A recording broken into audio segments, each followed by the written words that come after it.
Merci beaucoup. Merci de m'avoir invité. Bonjour à tous.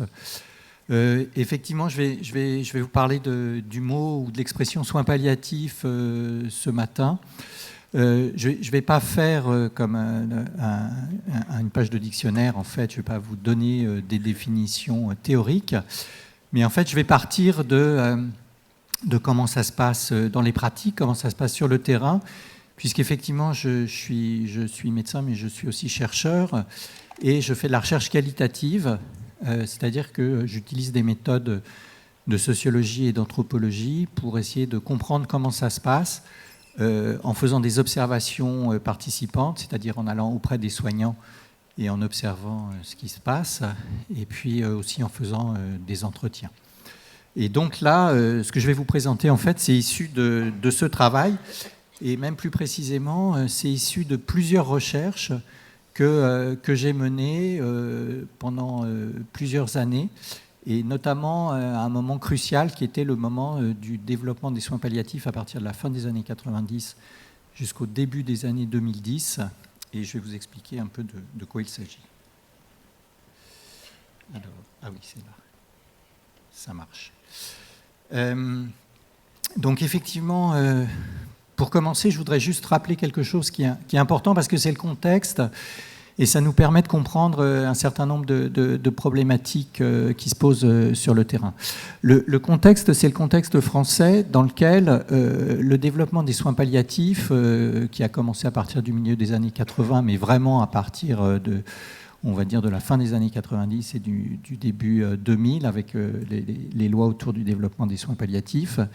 En fait, en France, ça se passe d'une manière particulière, par exemple, comparé à l'Angleterre, dans le sens où l'enjeu du développement des soins palliatifs en France, c'est l'enjeu d'une diffusion des soins palliatifs et de la culture palliative ou de la démarche palliative auprès de tous les professionnels et auprès des soignants qui s'occupent des malades là où les malades sont soignés. Et donc ce n'est pas seulement une question de spécialité et d'unité d'hospitalisation spécialisée que sont les USP, même si les USP sont indispensables, mais c'est vraiment le fait que chacun puisse bénéficier, là où il est soigné, de soins palliatifs quand il le faut. Et donc pour ça, l'option qui a été choisie en France, pour cette raison-là, pour d'autres raisons aussi économiques, mais on pourra y revenir, c'est de développer donc avant tout des équipes dites transversales, qui sont les équipes mobiles à l'hôpital ou au domicile. Alors au domicile, ça a été les réseaux. Et qui aboutit au fait qu'en France, 80% des équipes spécialisées en soins palliatifs sont des équipes transversales. Voilà. Et donc les USP, effectivement, sont destinés pour les patients les plus complexes. Alors bien évidemment, la question c'est, une fois qu'on a dit ça et que les soins palliatifs se développent, comment ça se passe sur le terrain et en particulier, en tout cas pour moi en tant que chercheur, comment est-ce que finalement on comprend ce que sont les soins palliatifs. Donc j'ai mené avec d'autres collègues un certain nombre de recherches en sociologie, de recherches qualitatives, entre la fin des années 90 et en tout cas là les résultats que je vais vous donner, c'est sur des recherches entre la fin des années 90 et les débuts 2010, ce qui est important puisque c'est les débuts en fait, c'est ce qui est structurant, qui est cette phase de développement des soins palliatifs avec cet enjeu de diffusion qui fait suite, on va dire, à la phase des pionniers des soins palliatifs, qui était la phase des années 80 jusqu'à la fin des années 90. Donc il s'agissait en fait, dans ces travaux, de comprendre qu'est-ce que c'était que ces nouvelles pratiques. À l'époque, c'était des nouvelles pratiques, c'était des nouvelles équipes, c'était des nouvelles formes d'organisation. Et les soins palliatifs, finalement, c'était en quelque sorte un nouveau mot, en tout cas un mot récent pour la médecine et le système de soins. Donc pour faire tout ça, je ne vais pas rentrer dans les détails, mais c'est des enquêtes effectivement dites de terrain, des enquêtes socio-anthropologiques, où en fait on va vraiment aux côtés des personnes, des soignants, des professionnels, des patients, pour essayer de comprendre comment ça se passe et pour effectivement mieux analyser le développement des soins palliatifs. Donc l'idée là, c'est de vous rendre compte finalement des analyses issues donc de plusieurs et de très nombreuses recherches qui ont été menées dans des domaines très variés de l'hôpital, notamment en suivant les spécialistes de soins palliatifs et les équipes mobiles, c'est-à-dire dans des services de spécialités très très différentes. J'ai beaucoup travaillé aussi sur la question du domicile, et donc j'ai aussi travaillé avec et aux côtés d'équipes de coordination de réseaux de soins palliatifs. Et puis j'ai aussi mené un certain nombre de recherches en dehors des équipes même, en allant voir directement les médecins des services qui faisaient appel aux équipes mobiles de soins palliatifs pour essayer de comprendre justement comment est-ce qu'ils concevaient la fin de vie des patients, la mort et du coup aussi ce qu'on entend par soins palliatifs. Et donc comme vous le savez, en fait, ça c'est des caractéristiques du langage humain. En fait, les mots sont polysémiques, c'est-à-dire que un même mot a plusieurs sens, et voilà, c'est ce qui fait aussi, d'une certaine manière, notre créativité dans le langage, et aussi notre créativité conceptuelle, notre créativité aussi dans les pratiques. Donc le fait qu'un mot n'ait pas une seule définition, ou une bonne définition, une définition stricte, en fait, c'est caractéristique du langage humain. Ce qui veut dire qu'effectivement, tout mot et toute utilisation de ce mot peut faire l'objet de transformations finalement qui sont plus ou moins importantes, de différences de sens en fait, suivant le contexte dans lequel ce mot est utilisé, et en fonction justement des questions importantes de ce contexte, et en fonction aussi des personnes qui utilisent le mot même. Et là donc, ce que j'ai fait en fait, c'est que j'ai repris finalement les résultats de ces recherches qui avaient un objectif global de compréhension des pratiques pour m'intéresser plus spécifiquement au mot même soins palliatifs. Et donc j'ai regardé en fait dans les entretiens, dans les observations, finalement, qui prononçait ce mot, à quel moment et dans quel sens.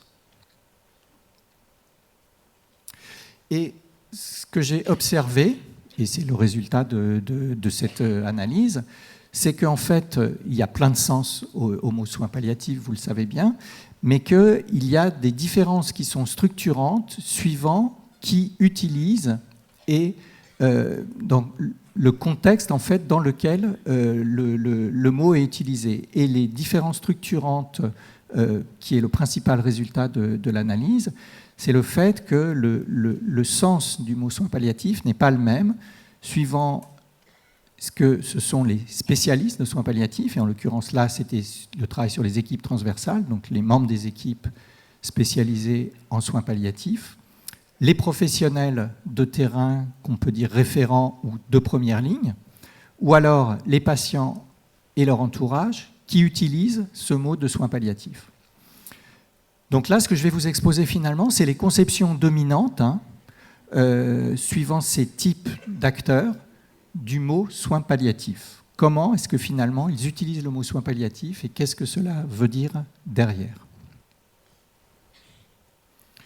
Alors on va commencer par la manière dont le mot soins palliatifs sur le terrain, dans les pratiques, dans ces travaux de recherche, était utilisé par les professionnels référents. Je vais commencer par une citation en fait d'un interne qui parle d'une patiente en oncologie, en oncologie neurologique, et qui parle d'une situation d'une dame qui se trouve dans le coma. Et il dit, si elle ne se réveille pas, elle passera en soins palliatifs. Mais là, on est dans une phase aiguë. Donc pour le moment, elle n'est pas soins palliatifs, ce n'est pas une patiente soins palliatifs. Et quelques jours plus tard, en fait, la patiente est toujours dans le coma, sa situation s'est aggravée, et donc on va arrêter la chimiothérapie. Et donc, le même interne va nous dire, ça se confirme, elle est en soins palliatifs. On a vu la famille. Alors qu'est-ce que ça nous apprend, cette citation et cette situation? C'est tout d'abord que, et ça on observe ça dans le cadre de nos recherches, que ce sont les référents, justement, les professionnels référents, et les médecins particulièrement, qui, du fait de leur place dans la prise en charge, du fait de leur savoir médical, du fait de leur connaissance du cas particulier du malade, décident et peuvent arrêter les traitements, le moment adéquat d'arrêt des traitements. Et donc, eux seuls, à ce moment-là, de leur place de référent, en responsabilité du malade, peuvent étiqueter le patient comme étant soins palliatifs. C'est quelque chose qui relève de leur responsabilité professionnelle, puisque ça relève de leur décision thérapeutique. Et donc, ils vont dire à ce moment-là, à ce moment d'arrêt des traitements, et c'est dans ce sens-là qu'ils vont utiliser le mot, que le patient va passer en soins palliatifs. Donc on passe en soins palliatifs, ça veut dire que soins palliatifs, là, en l'occurrence, désigne une phase temporelle et une séquence particulière de la trajectoire de maladie. Et donc on passe d'un type de soin à un autre, dans ce modèle-là, curatif à palliatif, qui finalement augure le passage à un statut thérapeutique de malade incurable. Donc, soins palliatifs va désigner cette séquence de la trajectoire de maladie, qui est une séquence temporelle, selon le fait, effectivement, que le patient passe en soins palliatifs, selon que le patient est en soins palliatifs ou n'est pas en soins palliatifs. Et il se trouve que, comme c'est l'arrêt des traitements d'une maladie incurable, c'est donc la séquence finale. C'est donc la séquence finale et la perte définitive de l'espoir de guérir, ce que dit le mot incurabilité. Donc, les professionnels vont désigner cette phase de soins palliatifs comme une phase où il n'y a plus de thérapie curative, de traitement qu'ils peuvent prescrire, qui est destinée à agir sur la maladie ou sur son évolution ou sur la survie du patient. Donc, ça veut dire que quand on parle de soins palliatifs dans ce sens-là et qu'on la voit comme une phase d'absence de thérapeutique qui agit sur la maladie, ça a plusieurs conséquences. La première conséquence, c'est que finalement, ce terme de phase de soins palliatifs et de soins palliatifs, c'est un synonyme de l'abstention médicale, qui consiste donc effectivement, du point de vue thérapeutique, en une attitude passive. Si ce passage, justement, en soins palliatifs est tardif, au moment de la fin, ou presque de la fin, ça veut dire que pour les équipes qui sont spécialistes de soins palliatifs et qui peuvent intervenir à ce moment-là, puisque le patient est officiellement en soins palliatifs, le temps va être très court pour une prise en charge, pour avoir le temps de développer une prise en charge adaptée. Et enfin, si c'est très court et ou trop tard, on ne va plus avoir finalement qu'à gérer l'agonie, qui est des situations que j'ai souvent observées, justement, quand j'étais sur le terrain aux côtés des équipes mobiles. Donc en synthèse, soins palliatifs, dans ce contexte-là, renvoie donc à une phase de la trajectoire de maladie, une phase qui est définie en négatif, c'est-à-dire une phase qui est vide de traitement et pouvant avoir une action efficace sur la maladie, ce qui va rejoindre une définition commune péjorative du mot palliatif, qui est en fait un substitut par défaut de solution et un remède qui finalement ne traite pas vraiment le problème. La deuxième perspective, c'est celle des spécialistes de soins palliatifs. Alors là, je vais reprendre aussi un extrait d'entretien avec un médecin de soins palliatifs qui m'explique en fait ce qu'il entend par le mot soins palliatifs.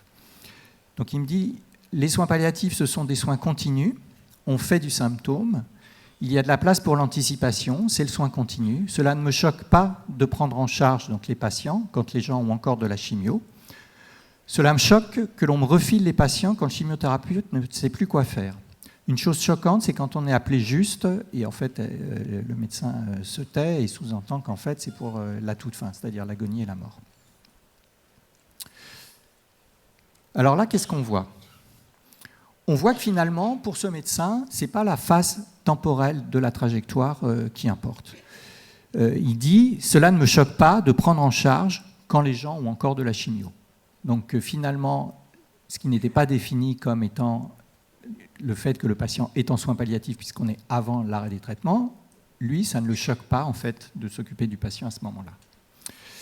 Parce qu'en fait, il va mettre l'accent sur quoi? Il va mettre l'accent sur ce que l'équipe fait, c'est-à-dire sur son action, et non sur une définition négative par absence de traitement.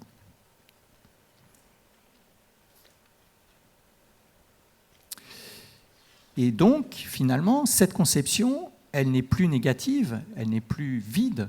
C'est une conception qui va recouvrir une action, et une action même active, thérapeutique. Non pas à ce moment-là envers la maladie, la question n'est plus celle de l'action envers la maladie, mais de l'action envers le symptôme. On fait du symptôme. Il y a de la place pour l'anticipation.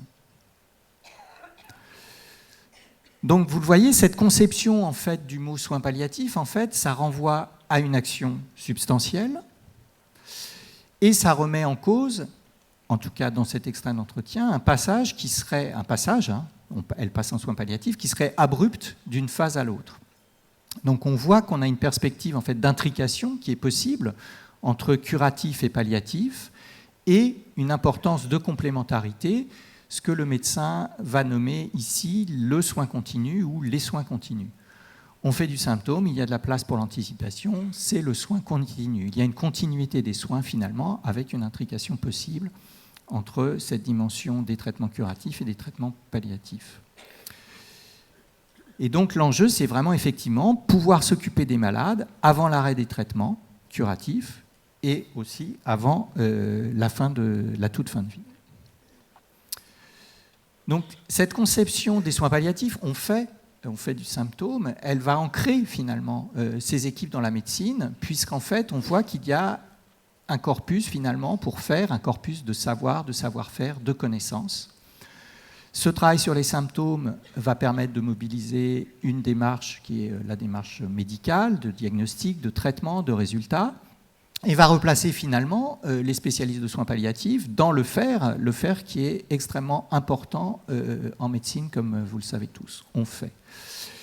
Et donc, ce qui veut dire qu'à ce moment-là, les spécialistes de soins palliatifs, les membres des équipes, peuvent traiter les problèmes, peuvent proposer des solutions dont on pourra évaluer l'efficacité.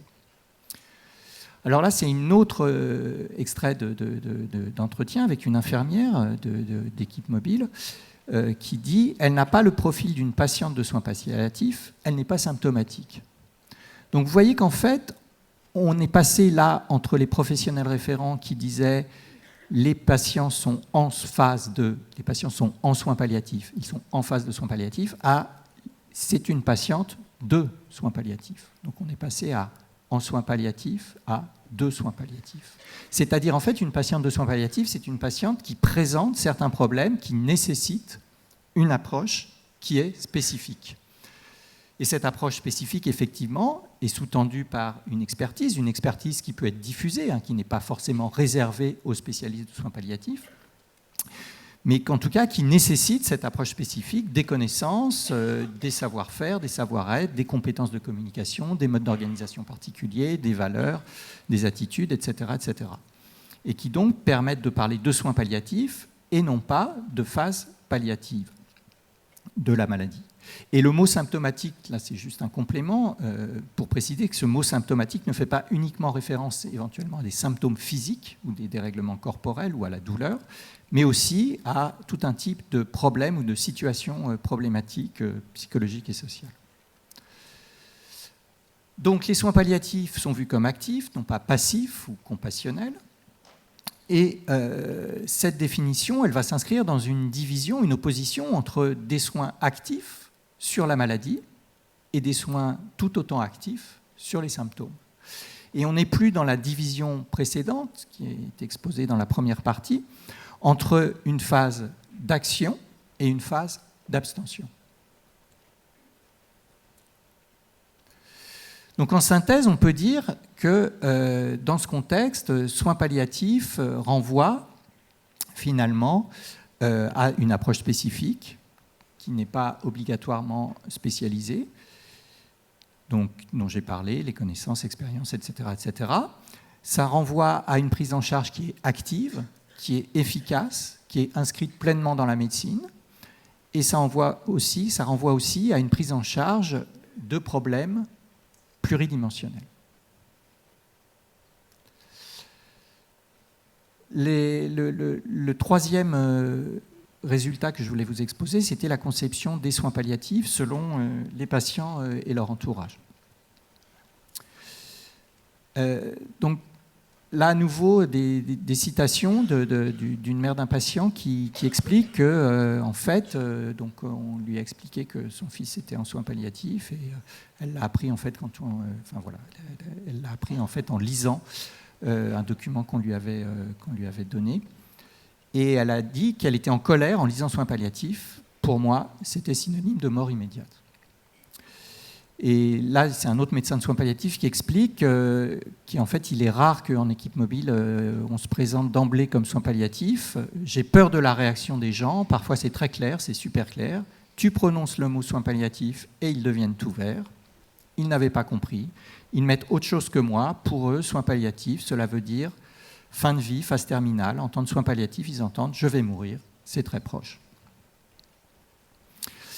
Et effectivement, dans tous les travaux de recherche sur lesquels je me suis appuyé pour cette présentation, en fait, et c'est aussi symptomatique de l'époque, fin des années 90, courant des années 2000, l'incurabilité de la maladie et donc implicitement la perspective de la mort n'était pas souvent évoquée par les médecins référents en charge des patients. En effet, les référents en fait, craignaient que parler de soins palliatifs et du coup appeler une équipe de soins palliatifs en disant qu'elle était spécialisée en soins palliatifs, donc que ce passage en fait, ne dévoile en fait, la réalité, c'est-à-dire le fait que la maladie effectivement était devenue intraitable et que de ce fait, la perspective de la mort pouvait être dévoilée. Et donc, il fallait mieux se taire, en fait.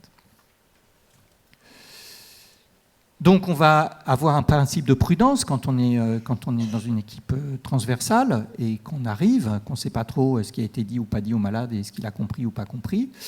Et donc, on va avoir ce principe de prudence, de ne pas se présenter d'emblée comme soin palliatif pour ne pas affoler le patient et aussi pour ne pas mettre en porte-à-faux, en fait, le médecin référent.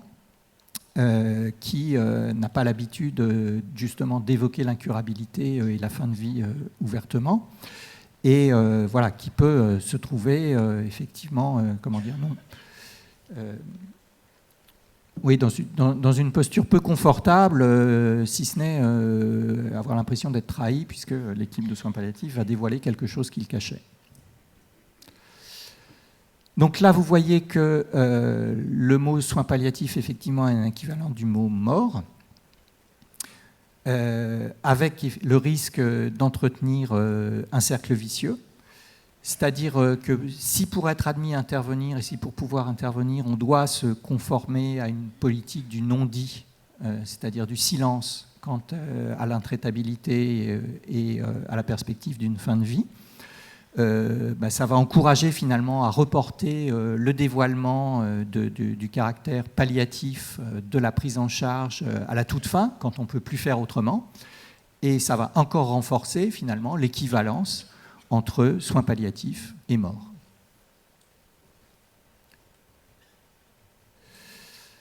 Alors pour conclure, je voudrais insister sur 2 ou 3 points. Donc vous le voyez, en fait, on a des conceptions qui sont différenciées entre les différents types d'acteurs de la prise en charge et de la fin de vie, puisque pour les patients et les proches, si vous voulez, soins palliatifs égale mort. Pour les non-spécialistes, c'est abstention, arrêt des traitements actifs, et pour les spécialistes de soins palliatifs, c'est action, intervention multidimensionnelle. Alors, ce qui est intéressant à comprendre aussi, c'est que justement, ces conceptions, en fait, elles se réfèrent finalement à la place de chacun de ces différents acteurs dans la chaîne du soin. En fait. Et finalement, c'est assez logique de voir les choses de sa fenêtre, si j'ose dire. Et c'est aussi assez logique de voir et de comprendre les choses par rapport à justement là où on est, la perspective qu'on a et ce que l'on peut faire et ce que l'on fait finalement dans les soins et en fin de vie. Donc ça veut dire que les conceptions des soins palliatifs sont véritablement liées aux pratiques, à la clinique, et on pourrait dire vice-versa. Alors, au moment de nos observations, puisque moi je parle que justement à partir de ces travaux de recherche et à partir de l'analyse que j'en ai faite, donc à ce moment-là, en tout cas, d'après les membres des équipes de soins palliatifs, les référents finalement favorisaient un appel qui était jugé trop tardif. D'où la nécessité, effectivement, et la nécessité qui continue aujourd'hui, puisqu'aujourd'hui on va parler de soins palliatifs précoces, d'apprendre à leurs collègues, en fait, que c'était important de ne pas limiter l'intervention des équipes de soins palliatifs à l'arrêt des finales ou même à la toute fin de vie. Et donc, pour ça, un travail qui se faisait et qui se fait au quotidien, dans le cadre des relations professionnelles, entre les professionnels. Ça se fait aussi dans le cadre de la formation continue, formation initiale.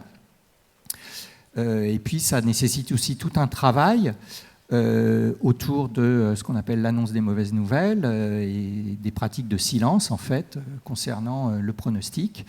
Donc travail de longue haleine qui a commencé dès cette époque, enfin